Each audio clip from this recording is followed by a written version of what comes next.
Welcome back to the show. Before the break, we told you all you needed to know about the NFL draft, about its inception, dating all the way back to 1936. Did you know the Lions were originally known as the Portsmouth Spartans from 1928 to 1933? But they've been the Detroit Lions from 1934 on, so 90 years of Lions football. And of course, the draft itself has evolved over the years as the National Football League has 32 teams. So I want to take you back now to 1982.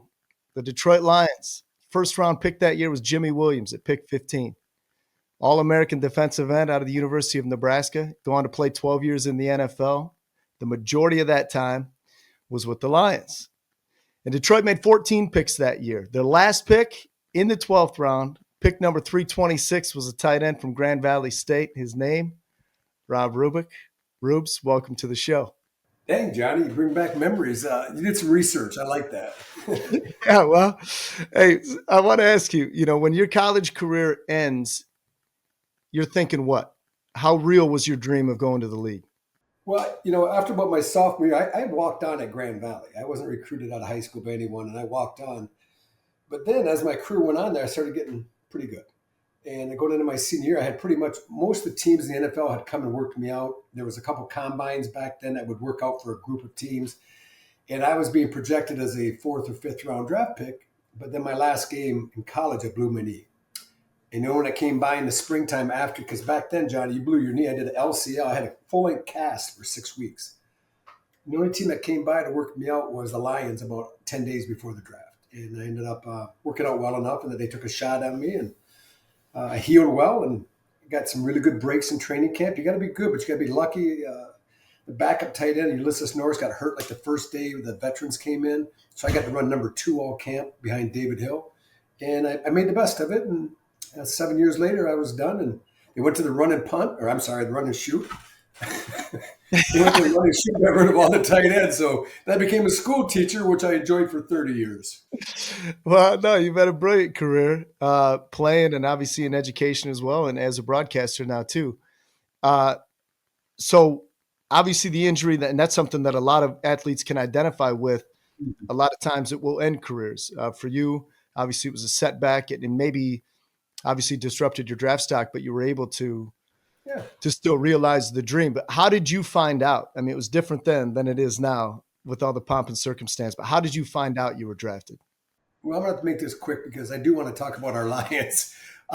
Make a long story short, the second day of the draft, it was 2 days then, and it was about 2 in the afternoon.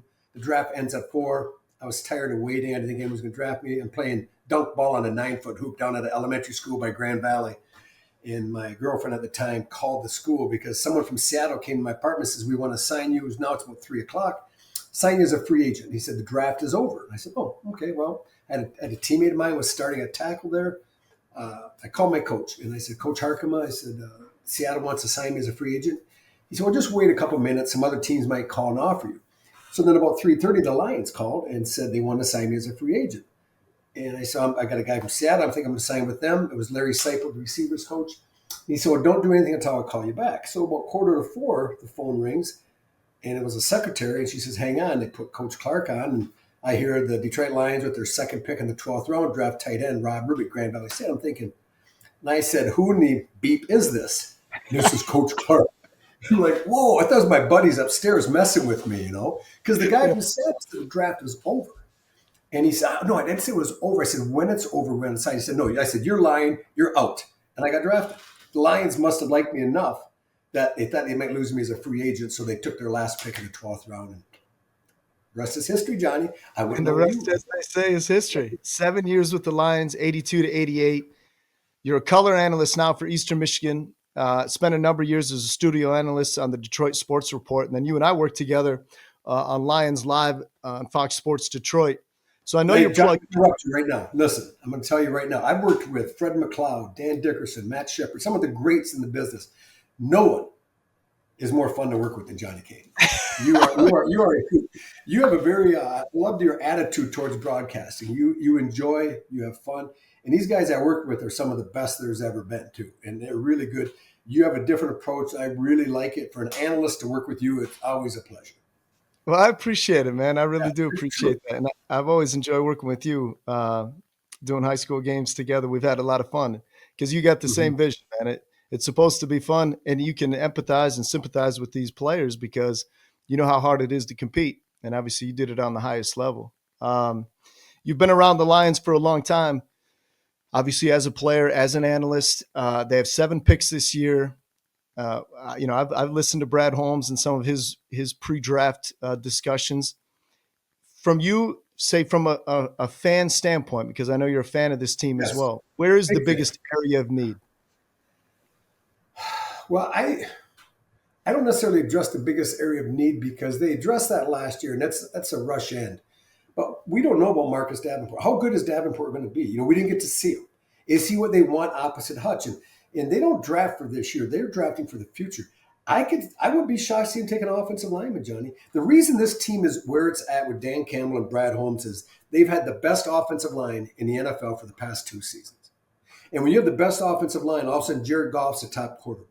He's not without a good line. Right. Jameer Gibbs gets room to roam. Sam Laporta gets time.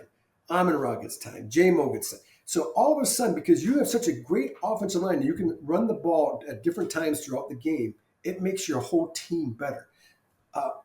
Decker's getting old. Glasgow had the struggles last year. Mahogany looks like he's going to be a plug-in and play guy, but you don't know. You look at Ragnow ends up the year pretty healthy, which is good. And, you already got Panay signed. So if they take an offensive lineman, I'm fine with that. But all things point to taking a defensive end, to give Hutch some help until Hutch kind of gets back on his feet and create some more pressure. And if you get a guy that's another dude, well, when you get 2 dudes on the edge, that's why they get paid. Because that guy who's throwing the ball, he don't like it. No, you're 100% on that. Look, I think the 49ers have the most picks in this year's draft, and obviously you use draft, capital as currency. With the Lions having 7 picks, it's still a good number. When your window to win, when you come off a 15-win season, are you a piece away, right?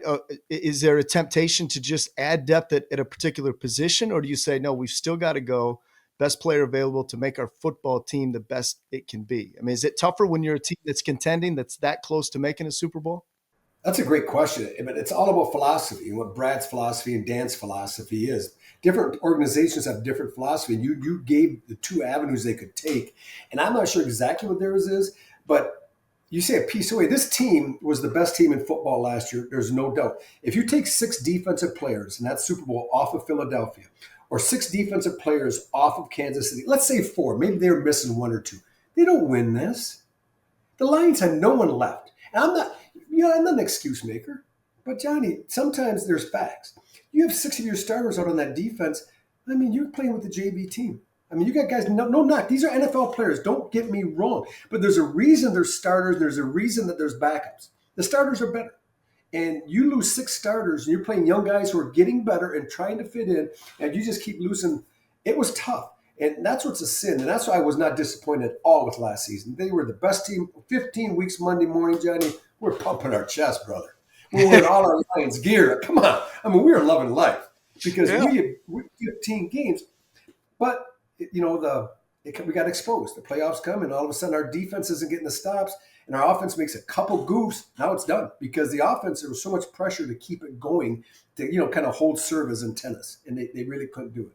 So, yeah, getting back to the draft, I don't know. Like I was, who are they going to say? I don't know. I don't watch film on these guys, to be honest with you, Johnny. I know positions. They could use the lineman. They could use a rush in. I think they could need depth at linebacker. And, the cornerback position is so hard to evaluate coming out of college. So you can never take too many DBs and roll them out there and see what standing when the smoke clears. All right, last question. I'll be brief. Does the player they take in the first round, whether it's 28 or if they move up, does he have to be an impact player as a rookie in order for this team to take a step forward? No, he doesn't, but he has to do is provide. He has to be able to play by the end of the year and be a quality player. They need to create depth. They don't have a glaring position. It's not like they don't have a quarterback or they don't have a running back or they don't have a receiver or they don't have a linebacker. They got top guys at every position on this field. Now, do they have, your 2 safeties? They're pretty good. Our corners, we think, are going to be good. The linebackers, Campbell's growing. Anzalone's pretty good. I'm looking at the clock here, Johnny. I'm not against it. But, yeah, I don't think, no. I think they need to create depth. Whoever it is has to be a player. either towards the end of this year, during the season, or definitely for the following year. They're pretty good right now. This team doesn't have that many holes. You're the best, Rubes. I appreciate the insight.